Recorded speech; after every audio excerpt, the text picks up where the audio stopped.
Good morning. It is a Denver 7 weather action day as snow is still coming down across the Front Range as we're taking a live look right now. One of our driving shots from our crews out there shows just how snow-packed the roads are right now, making for really rough conditions if you have to be out there. Hopefully you get to stay in a little bit this morning. Thanks for joining us on this Denver 7 weather action day. I'm Brian Sanders. And I'm Nicole Brady. You know, all of the metro area school districts are closed because of the weather. So again, hopefully you can just wait this one out at home today. We have the full list of school closures and delays and other city closures scrolling at the bottom of your screen. You can also check for that on the denverchannel.com and the Denver 7 Plus app.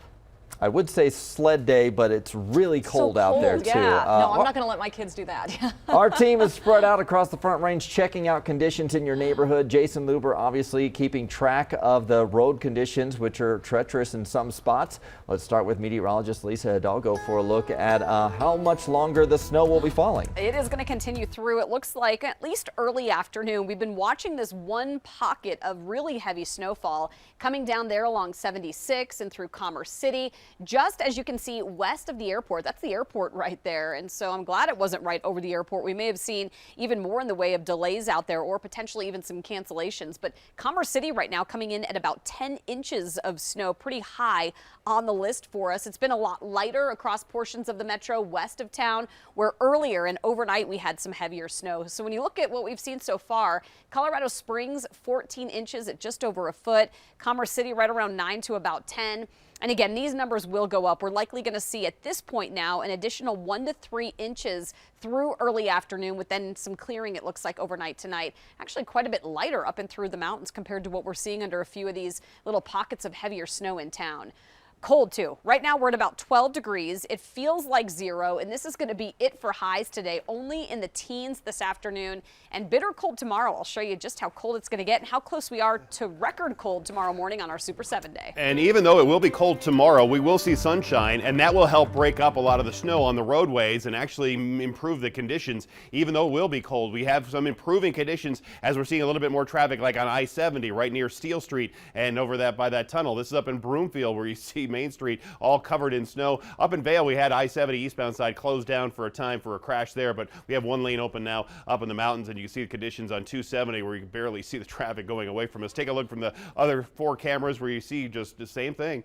Seeing a little bit of lane recognition there on I-25 up by Longmont, and you're still seeing it the Overlook or anywhere around town. A lot of snow cover, unfortunately. The RTD system is a total mess right now with so many operators, bus drivers, and basically train operators not able to get into work or not able to ride their buses, drive their buses. The buses are either delayed or not even operating here this morning. So the RTD system is a total mess right now. The rest of the drive, obviously, with speeds averaging in the 40s in most areas right now. Thanks, Jason. Yeah, we want to send it out to Colette Bordelon in Commerce City off Central Park Boulevard, where the snow is still falling, and you can see on those roads just why the cars and even buses are having such a hard time getting through. Yeah, this is definitely the most snow I've seen all morning. Dogs are loving it, though. We got some dogs who are just absolutely thrilled about it. Look at this. Look at this. Uh-oh. Attacking our photographer, Brandon. Watch out. But look at how deep this is. I mean, this is some serious snow drifts. Wait, buddy, wait. Don't go any further. But yeah, we've seen some serious snow out here. You can see these roads just completely white. I can barely tell where this sidewalk starts and the road ends. I've seen a lot of cars coming through, taking things obviously very slowly. As we were driving out here, though, you could definitely feel us slipping about a little bit. We even saw some cars on 70 that were just, I don't know if they were making up their own lanes or what they were doing, but it is a little bit confusing out there on the roads today for sure. Make sure that you are being careful if you are outside. This is the most snow I've seen all morning for sure, right here off of 50th and North Central Park Boulevard. But right now, we're live. We'll be back in just a little bit with another look at your road conditions. Colette Bordelon, Denver 7. I wish I had half the energy of that dog. Wow, yeah. That is so fun. It's jumping through the snow like that. Well, now to the west side of I-25, Veronica Acosta has been pushing through the snow along Wadsworth Boulevard all morning. She's in Arvada now. Not actively snowing there as hard, Veronica, but a lot on the ground. It keeps dying down as the morning goes on. Right now we're getting the teeniest bit of blowing snow, but it's far less than we've seen all morning long. As far as your road conditions go, take a look. This is Ralston and Wadsworth, and this is the best we've seen all morning long. We started off way south on Wadsworth, and the road conditions there weren't as great as this. We've had some plows come through here, some of those city plows, and really clear these off. You can definitely see, and you can tell by the way some of these vehicles are moving. Earlier this morning, we were telling you vehicles were going 5, 10, 15 miles an hour max, but this morning they're definitely going above 20 as they try getting through some of these intersections. And you can also see, we've seen a lot of folks out here shoveling some of the snow, specifically on this sidewalk that we're on this morning. Took them a couple minutes only because the snow is so fluffy itself, it wasn't too heavy. But it is something we're seeing all morning long. We've also seen people walking to wherever it is they need to go this morning. And just a word of advice from both Nicole and Ryan, make sure you're watching out for those curbs because we've definitely fallen a couple times here and there. So something to watch out if the sidewalks haven't been shoveled just yet. We're going to keep making our way further into Arvada and then into Lakewood, and we'll keep you updated on those road conditions as well. We're live in Arvada. I'm Veronica Acosta, Denver 7. It's very deceptive, that snow. Just watch where you're stepping. Yeah, All right. And wear the high snow boots today too. That's definitely. right. Yeah, you don't, nothing worse than wet socks Yes. on a snow day. We want to send it out to Christian Lopez, who is live in Aurora. The snow has really been coming down where you are. Has it tapered off any?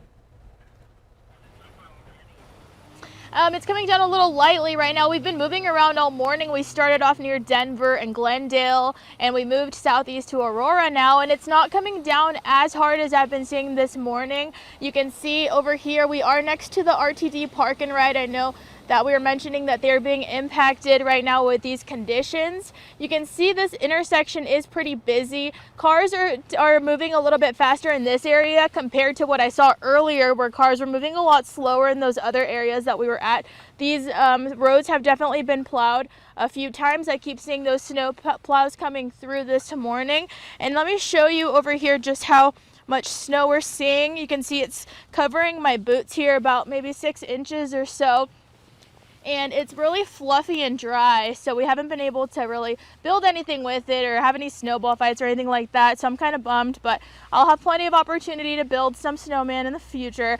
So let me show you, there's actually a plow coming by right now through the road right here. You can see it driving by. And you can see we've seen some people walking around this morning with umbrellas as well. Not too many people out and about. I mean, if you can stay warm this morning, you should take advantage of that. But if you do have to go out, just try to take your time because these roads are definitely packed with snow right now. We're going to stay out here and continue monitoring these conditions to let you know what to expect if you are headed out. Guys, back to you. All right, thank you, Christian. Like CDOT, the city of Denver has plow drivers on 12-hour shifts, 12 on, 12 off. The city has deployed its big plows on the main streets and smaller residential plows for side streets. What they'll do is they'll take a single pass down the center of each side street. What they do is help provide a path for residents to get from their side streets to the main streets. They also help prevent deep ice rutting. And the residential plows will be running today from 3 a.m. till 3 p.m. Well, the winter storm is stretching across the country from New England all the way down to New Mexico, and it's impacting flights in and out of DIA. We just checked FlightAware, and right now there are 133 cancellations in and out of DIA so far today. About 16 delays, but there are some other major airport hubs that are caught in this winter storm. We also checked, there are only 8 customers without power in the metro right now. It's about the same as any other day. Xcel does have crews standing by just in case lines are disrupted, though, because the blast of cold could drive up your heating bill. So the utility sent out some tips to help you save a little bit of money. They say to set your thermostat to no more than 65 to 70 degrees if you're home. Also, you can use ceiling fans in a clockwise motion to force the warm air down. Cover pots on the stove to speed up cooking time. You can also lower your water heater temperature and consider insulating it, and change out your furnace filter monthly. Lisa. It is right now just about 7:10 and it's cold. Right now it feels like about 0. We're going to see teens this morning, teens this afternoon, and then it gets even colder tonight into early tomorrow morning. I'll show you what you're waking up to tomorrow. Plus, we'll take a closer look at the timing of this snow ending and how much we've seen so far. And looking right down Main Street in downtown Littleton, you can see all the snow that we're having to deal with here as the plows have been through there, but look at the sidewalks. They are still pretty much covered, unfortunately. Very light traffic anywhere you want to go, which is helping us out, but the traffic also will help to start breaking up some of this ice and snow. So need a little bit more traffic to improve some of the road conditions as well as those plows. And a reminder, you can keep following our forecast and the road conditions at any time by downloading the free Denver 7 Plus app for your mobile or your streaming device. We have a 24/7 weather stream there, an interactive radar and hour-by-hour forecast, and we'll send push alerts if there are any major crashes you need to know about. You can download it right now for Roku, Amazon, Apple, or Android. More musicians are pulling their music off Spotify. The latest musicians protesting the platform. Also, it is Groundhog Day. Punxsutawney Phil says 6 more weeks of winter. We're taking a look at just how accurate he's been in the past.